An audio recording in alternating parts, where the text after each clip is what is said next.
Wala. Paano yun? Ma'am, excuse me po. Yes, Yuso. Nagkaroon po kasi ako ng problema dito. Nagkaroon po ng technical error po doon sa Saan ba? first page po. Yun ba? Eh, Ano ba? Ganito lang yan. Buka dito sa ano. Ayan. Diyan. Type mo naman. Ganyan lang. Ganun, di ba? ano po? Ano bang problema? Yun po, yung second page po. Sige. Okay. Sige. Ayan. Sige lang. Tapos, alin pa? Okay na po. Yun lang naman pala eh. Basta pag may nagka-problema ulit, tawagin mo lang ako, ha? Opo. Ingat.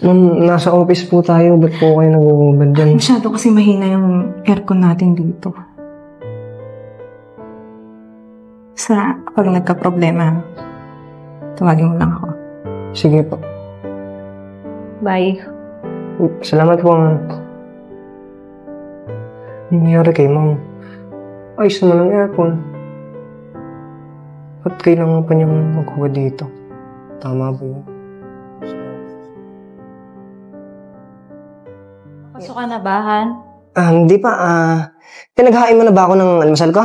Oo, nakaready na yun. Sa kusina? Oo naman. Ang aga ko kayang gumising. Kumain ka na? Oo. Ikaw na lang iniintay at maaga pasok mo din. Oo, maagang pasok ko eh. Teka, yung kuryente ba nabayaran mo? Bill ng kuryente? Hindi pa, Han. Mamaya na siguro. Dami ko kasing ginawa kahapon. Hindi mo pa talaga nabayaran? Hindi pa. Kasi di ba inutos mo sa akin yung banyo natin? Sabi mo sobrang dumi kahit na maaraw-araw ko nililinis. Hindi naman madaling maglinis nun eh. Kinuskus ko, may pininturahan pa nga akong part dun. Hindi naman 10 oras nililinis ang banyo. Aba naman, Yuso. Ano ba akala mo? Ha? Ano akala mo ginagawa ko dito sa bahay? Akala mo nakahilata lang ako maghapon?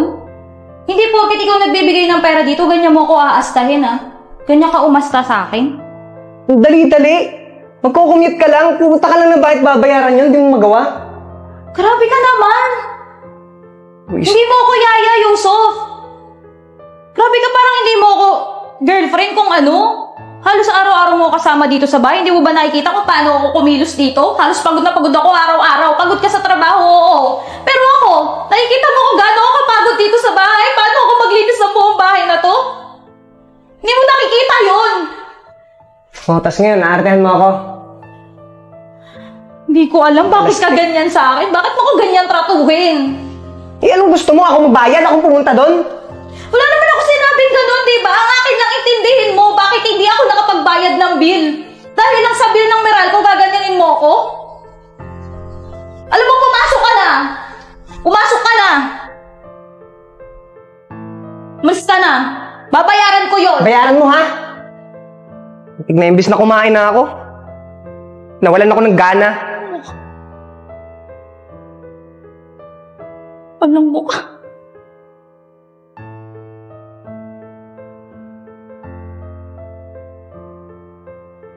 Basic.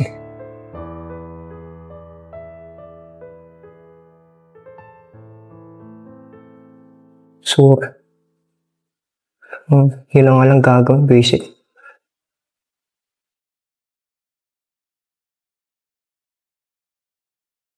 Paring.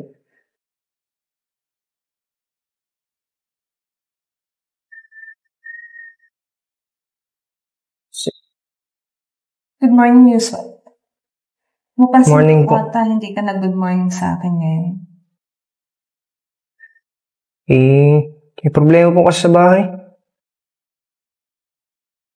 Ganun ba? Ano bang problema yun? Simple lang naman yung gusto ko eh. Bayaran niya lang yung kuryente namin. Pero anong ginawa niya? Wala. Puro paglilinis. Akala mo naman, 10 taon siya yun, 10 oras. Si Chelsea ba? Naku, kung sa akin yun, bayad yun agad. Nakakainis nga eh. Kadali-daling bayaran. Ano na bang problema yun? Tapos inaway niya ako ng sobra. Akala mo naman, siya laging tama. Oh, talaga ba? Naku, I'm so sorry for that. Pero, alam mo, dito lang ako.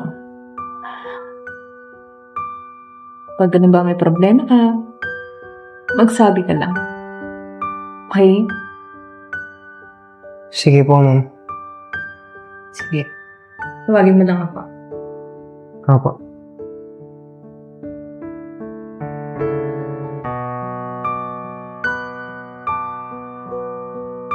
Siguro nga panahon na. Para magbago ako. Baguhin ko yung sarili ko.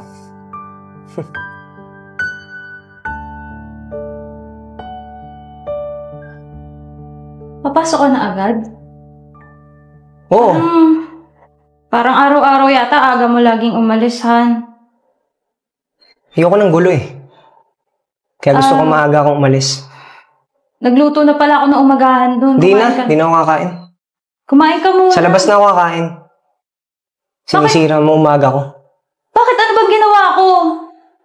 Ha? Wala, tumahimik ka na lang. Hindi kasi napapansin ko lagi kang maagang pumapasok eh. Ano ba meron dyan sa trabaho na yan? O ano ngayon? Yusuf, huwag mo kong subuang lokohin ha.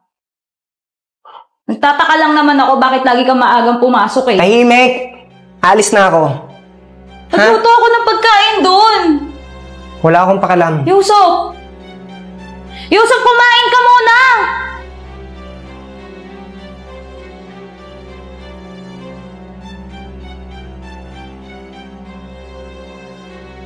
Anong nangyayari? Ba't ganun siya sa akin?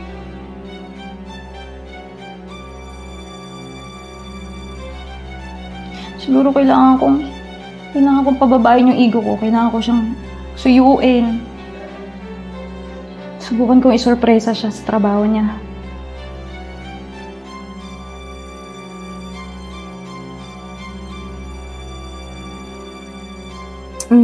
Kamusta na kayo ng girlfriend mo? Wala, ganun pa rin. Medyo mahirap ang sitwasyon namin ngayon. Bakit naman? Wala eh. Lagi na lang akong inaaway. Sad naman ang relationship niyo. Masyado naghihinala. Oh. Kala mo naman, lolo ko eh. Pero dahil sa ginagawa niya yun, lalo kong gagawin. Ganon. Gusto mo ba magpahinga? Pwede naman. Saan ba? Pahinga muna tayo. Sa inyo? Ikaw?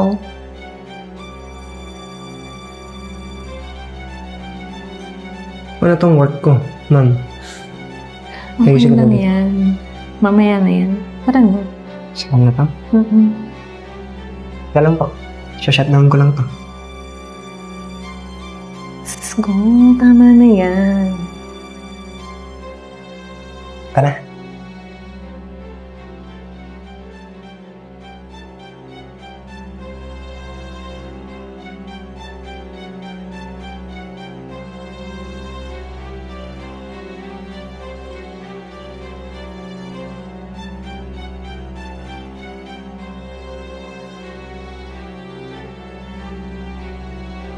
Sana magustuhan ni Yusuf to. Favorite niya pa naman tong pizza tsaka empanada. Bakit out of coverage? Hindi naman nagpapatay ng cellphone to ah. Kaya, paano mo siya isusurprise nito? Teka ba? Umping ko na nga lang. Kaya, Buti na lang tinutulong mo ako palagi. syempre naman, pag may problema, nandito lang ako. Salamat. Talala. Kahit mo talaga. Kaya, relax ka lang. Huwag ka mag-alala. Baka gusto mo pati yung pwesto mo tumaas din. Oo naman. Gusto ko. Sige. Gagawin ko yan. Kaya mo yun eh. Oo naman. Basta laging nandiyan ka lang para sa akin, di ba? Oo na. Oo naman. Parang sa sa'yo. Hanggang, pizza naman kaya tayo ngayon. Kapal ng Parang mukhang mukha. masarap ang pizza eh. Hoy! Sino to? Sino yan? Ha? Sino ka? Ano yan, ha? Ano to? Ginagago mo ba ako? Ha? Ang kapal naman ang mukha mo! Tama na. Tingnan mo nga yung pagmumukha mo! Ha? Tingin mo kinaganda mo yung panlalandi sa boyfriend ko? Engaged na kami! Ikaw! Paano mo nagawa sa akin to? Binigay ko lahat sa'yo! Binigay ko lahat sa'yo, Yusuf! Pitang taon ng buhay ko, binigay ko sa'yo, tapos gagantuin mo lang ako. Gagantuin mo lang. Ikaw, ha? Tama na yan. Chelsea, umayos ka. Alam mo, maghiwalay na tayo. Saksak mo sa baga mo yan.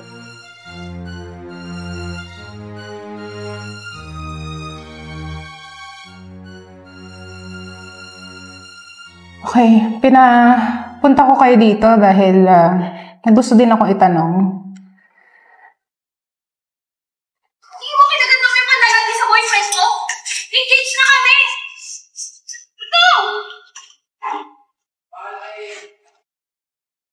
Naging trending to simula nung makalawa. So, gusto kong itanong kung ano ibig sabihin ng video na to. Lalo kayo, Yusuf and team leader Barbara.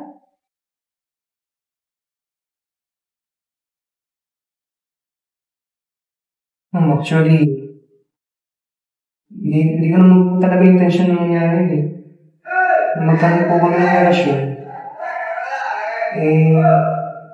Siguro po dahil po sa ginagawa niya sa akin, lagi, araw-araw sa office po, lagi niya pong dinidigitan, ganun.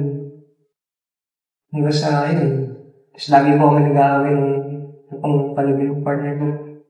Biyahin po. Hanggang sa, nagkaroon na po ng higit pa sa katrabaho. How about you, Barbara? Anong side mo sa story na to? Totoo lang po. Anak, nililit po niya. Kaya po, meron pong hindi maganda nangyari sa amin naman. Actually, yung actions yung dalawa ay naging alarming dito sa company. Nasa Macau ako for a business trip.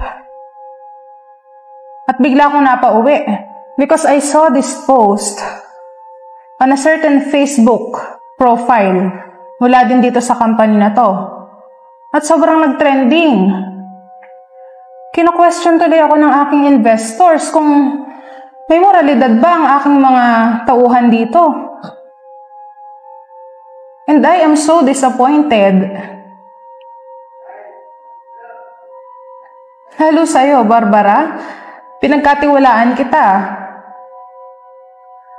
Team leader ka pa man din. You are supposed to train them and be a model to them. Pero anong nangyari? Ikaw pa yung gumawa ng ganyan. Sorry po, ma'am. And as for you, Yusuf, andito si Chelsea. Kinonta ko din siya dahil gusto kong malaman din kung anong magiging side niya sa issue na to. Ikaw, Chelsea, desidido ka na ba na iiwanan mo si Yusuf? Una sa lahat po, gusto ko pong humingi ng pasensya sa inyo, ma'am. Saka sa company po, kung nagdulot ako ng ganun kalaking iskandalo. Pero hindi ko na po kaya. Hindi ko na po kaya makisama sa katulad niya. Napakaduming lalaki po eh. Napakadami po namin pinagsamahan. Pero nung nakita ko sila nitong babae na to, hindi ko na po kaya, ma'am. Hindi ko na kaya makasama siya. Wala na po akong pakialam sa engagement. Wala na po akong pakialam sa lahat. See what you did?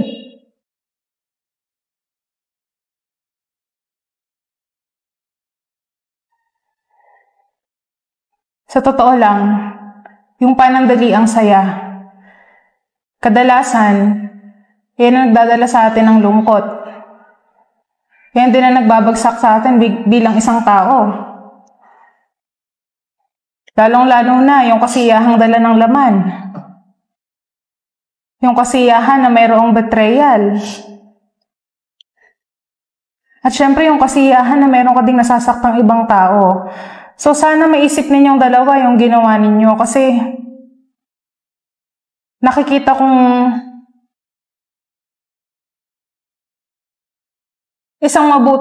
magiging isang mabuting may bahay itong si Chelsea pero hinayaan mong umabot sa ganito, Yusuf. At pasensya na, Yusuf and Barbara. I have to fire you. Both of you. Masyado nang kinu-question ng investors itong company na pinaghirapan ko ng ilang taon dahil lamang sa ginawa ninyong dalawa. So sana, in a way, kung makakatagpo man kayo ng bagong trabaho, huwag na sana maulit ito. Please. Don't worry, hindi ko kayo ibaban sa ibang kumpanya, pero kailangan ko kayong alisin dito sa company ko. Sana pag-isipan nyo rin yung ginawa nyo. Miss Chelsea, samahan mo ako sa office.